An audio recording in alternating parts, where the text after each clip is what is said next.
and welcome back to the Coach's Hour. You're here with myself, him, and as always, my co-host, Jawade. But before we get into it, please do us a favor. If you've ever taken anything useful from this podcast, you've even learned just one thing, or just think that both of us are top G's, please go and leave us a 5-star review. We're out here telling, obviously, our darkest secrets and our stories to benefit you. So, yeah, give us a little something. So either like, rate it, tell a friend, and we're going to love you for a very long time. All of the above. Do everything. All of them. So on today's episode, we're going to be diving into, I don't know, is this considered a reaction video? Well, no, because I think we're going to keep it anonymous, which means we're reacting to a concept, not a person. So we're not going to name the creator because I feel like we don't have anything against him, one, but get us sued. Yeah, we don't want to take away from the message that we want you guys to be thinking about. I think that's the key. We want to slate the concept, not the person. Yeah. All right. So, yeah, I first sent you this post, right? And basically it was about hamstring leg presses. The worst thing is, when you describe the post, quite a few people will probably know who it is or what it is. Maybe. But carry on. But yeah. We're going to be... the post was basically about hamstring leg press, saying that you can train the hamstrings on a leg press. So do you want to start with, I guess, putting some background to it as to why that might not be possible? Yeah.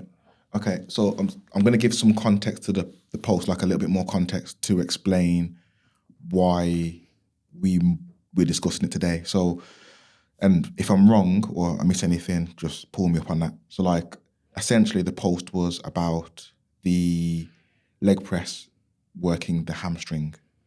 And the pretense of it was that the leg press doesn't work the hamstring because the hamstring is a biarticular muscle, meaning it crosses two joints.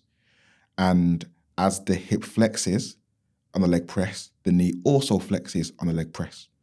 So if that is the case, then that muscle would stay the same length. Hence why a lot of people would say the leg press doesn't work the hamstrings. So this guy thinks that the leg press does work the hamstrings, and to debunk that claim, because the hamstring's biarticulate, what he's then gone and done is a seated leg curl. Prior.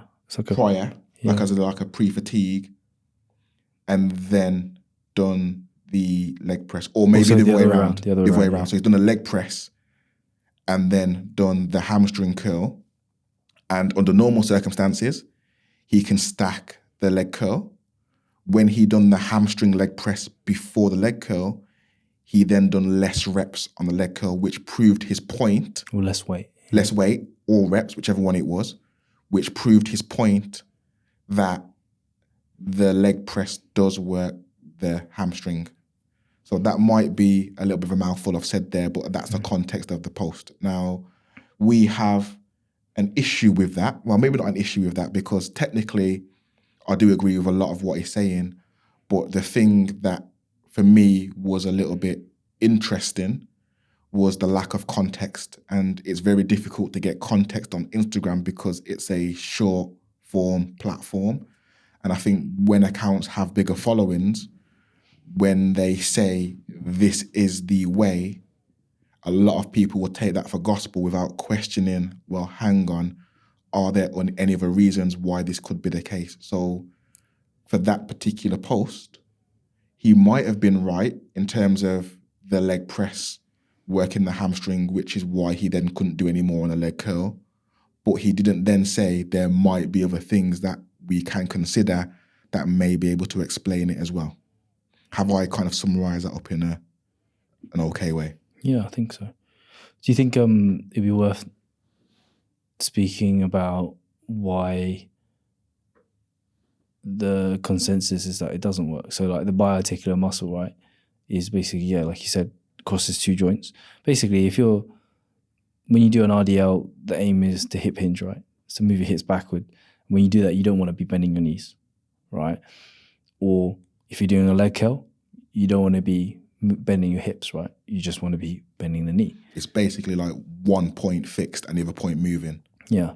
And that's what creates that stretch shortening, basically, right? The lengthening, the shortening of the muscle. And that's when the muscle contracts, like any kind of contraction that you're trying to do.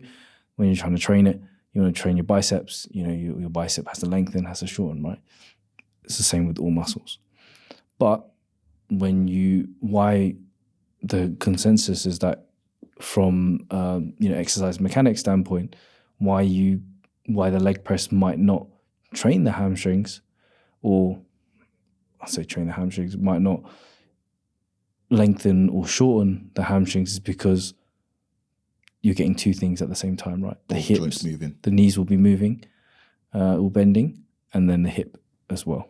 So for anybody who is not really too sure on the mechanic side of it, that's kind of the intro to it.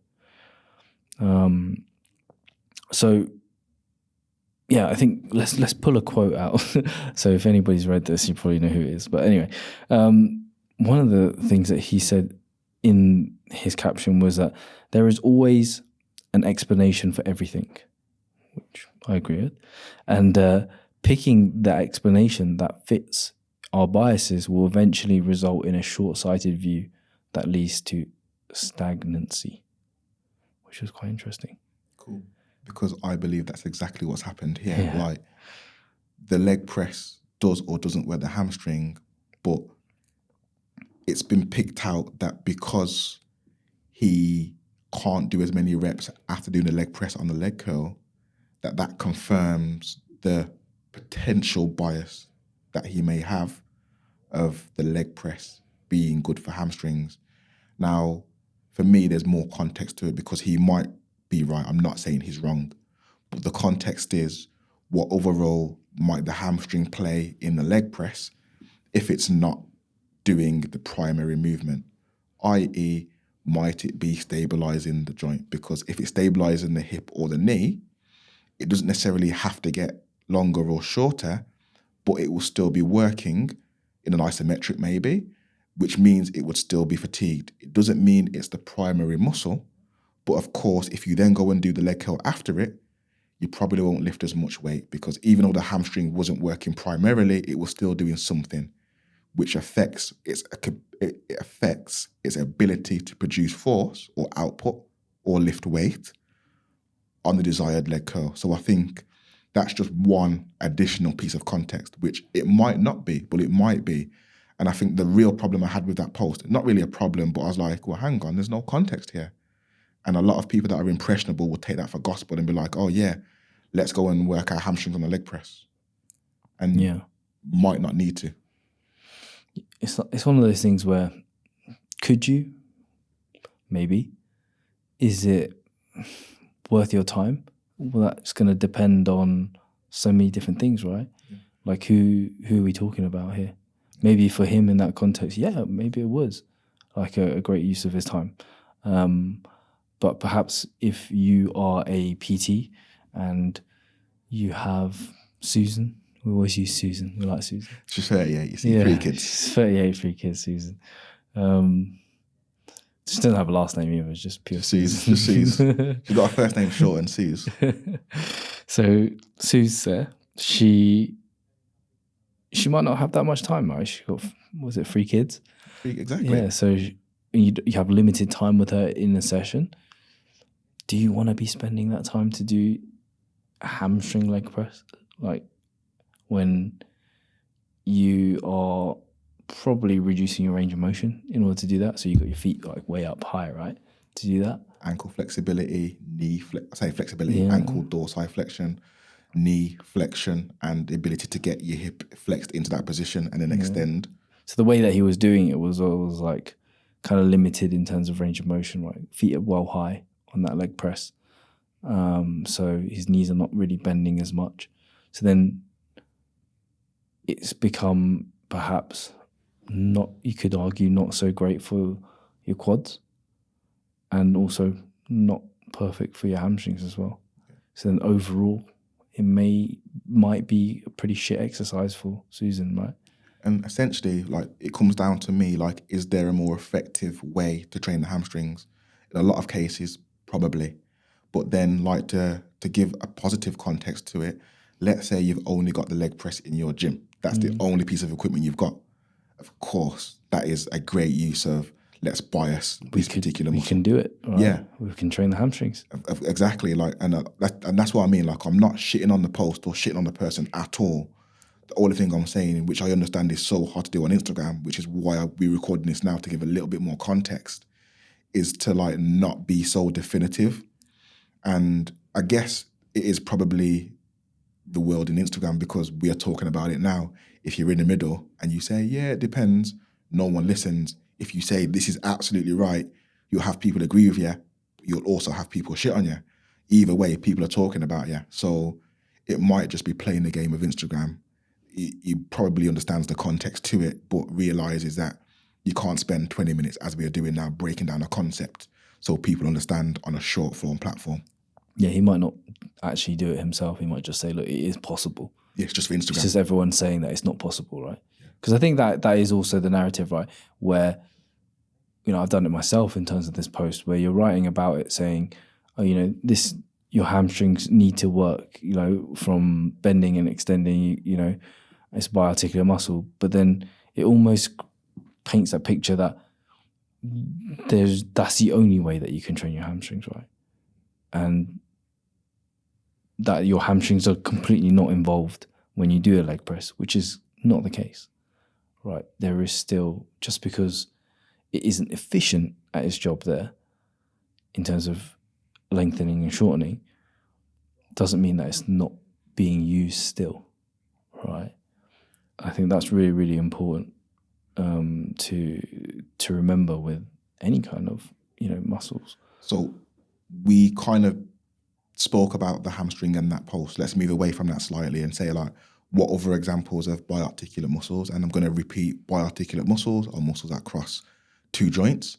So what other examples do you have? Do you have any of like, and maybe exercises that you'll be able to break down so people understand why certain things happen with their clients or why their clients feel certain things when they do certain exercises?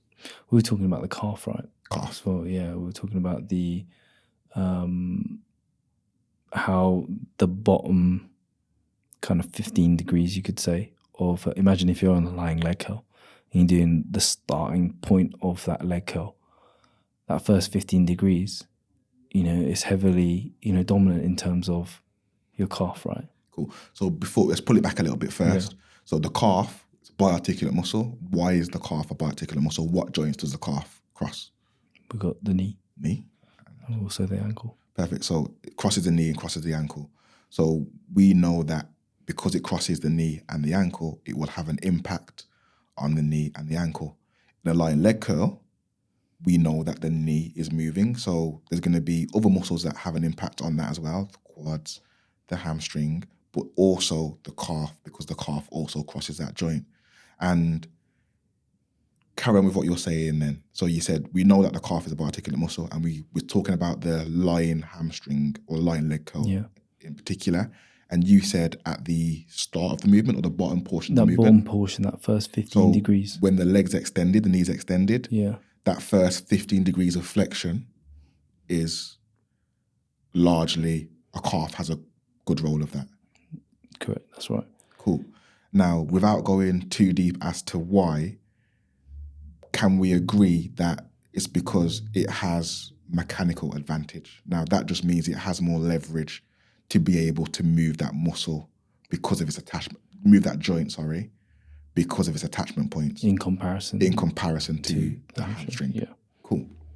So if that was a mouthful, just pause it, rewind it, and just play that little section again, because it's quite important. Because you might have had it, I know I have, where a client is doing a leg curl and they say, all I feel is my calf.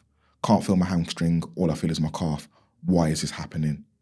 And the reason why we're speaking about this is because in coaching practice, what you might do is just start them at maybe 15 degrees of knee flexion to begin with and miss out that first 15 degrees to then bring the emphasis or focus on the hamstring. And that might just be primarily for a sensation thing to get them actually feeling the target muscle, because it's not bad that the calf or the gastroc has a degree in that start position. But in terms of our client and being able to connect with an exercise, if we can improve the exercise experience by making a change, because we understand anatomy, that might help a positive experience for them and us.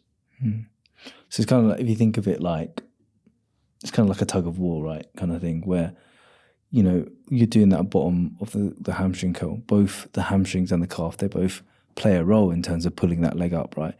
It's just that first 15 degrees, the calf, you know, plays a bigger role, a larger role than that. So, if you struggle to understand that mechanical advantage, think of it like that tug of war. Like that. That one's just got, you know, he's putting a bit more effort in versus the hamstrings.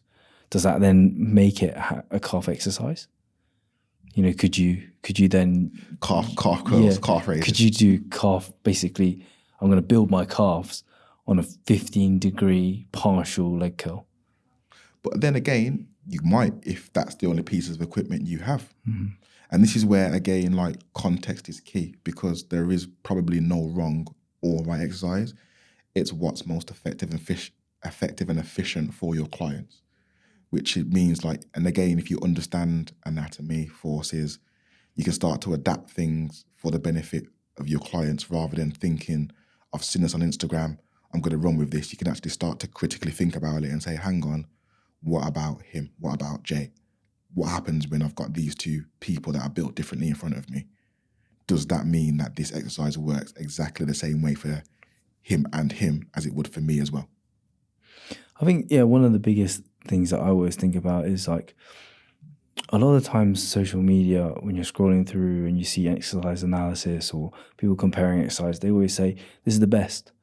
Once you start thinking of this is the best or whatever, right, you start this thought of it's one or the other. This is better than that. So if this is better than that, why would I ever do that? Yeah. Right? And rather than think of exercise in that way, I think as a PT, you're going to get a lot more benefit from thinking, when would I potentially use this exercise?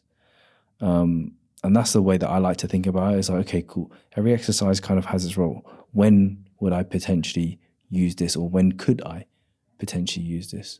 And it just becomes, once you start to think in that way, it just becomes this thing that it's an extra tool in your toolbox.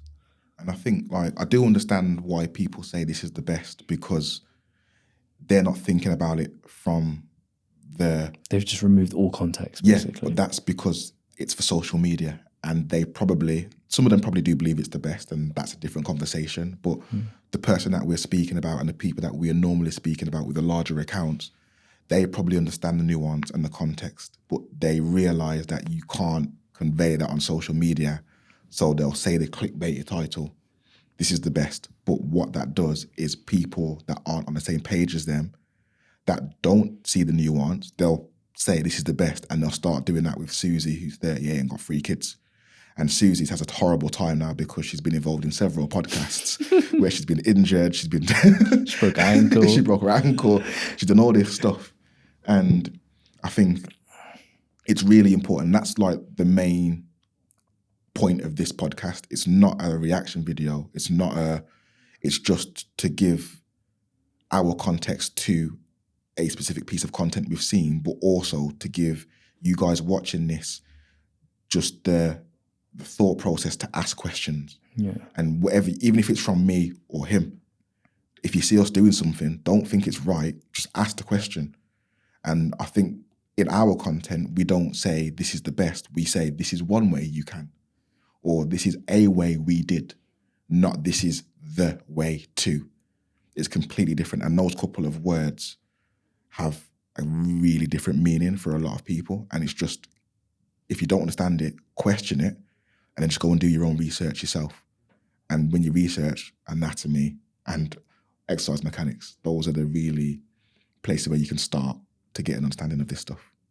Yeah, I think once you can give some rationales as to why you would potentially do things, then it becomes a lot easier to know whether or not you're going to place it in, right? Because when it comes to the program design, there should be a reason why you're doing something, right?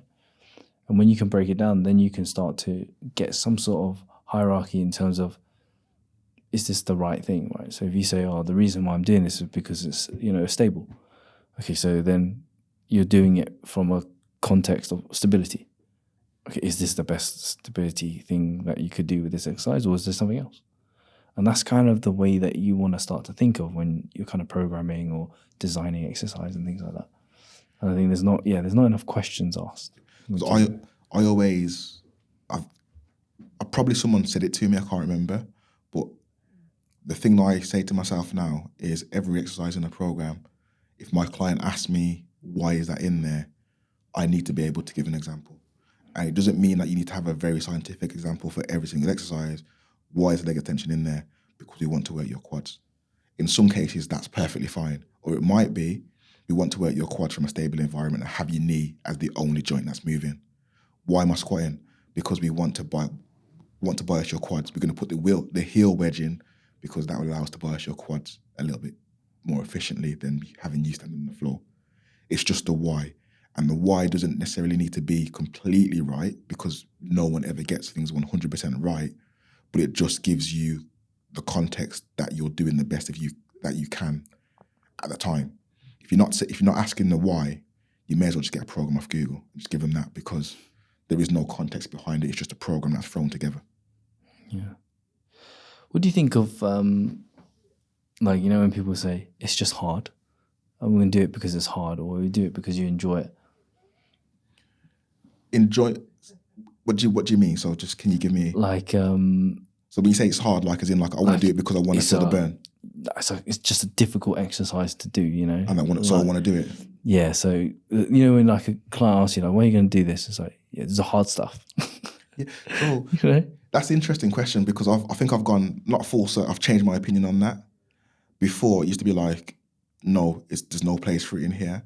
But you said enjoyment. Enjoyment is a big factor of retention. So for me, as long as I deem it to be safe, as long as they won't get injured, and as long as they're in the parameters that I feel are comfortable with, we can do near enough anything.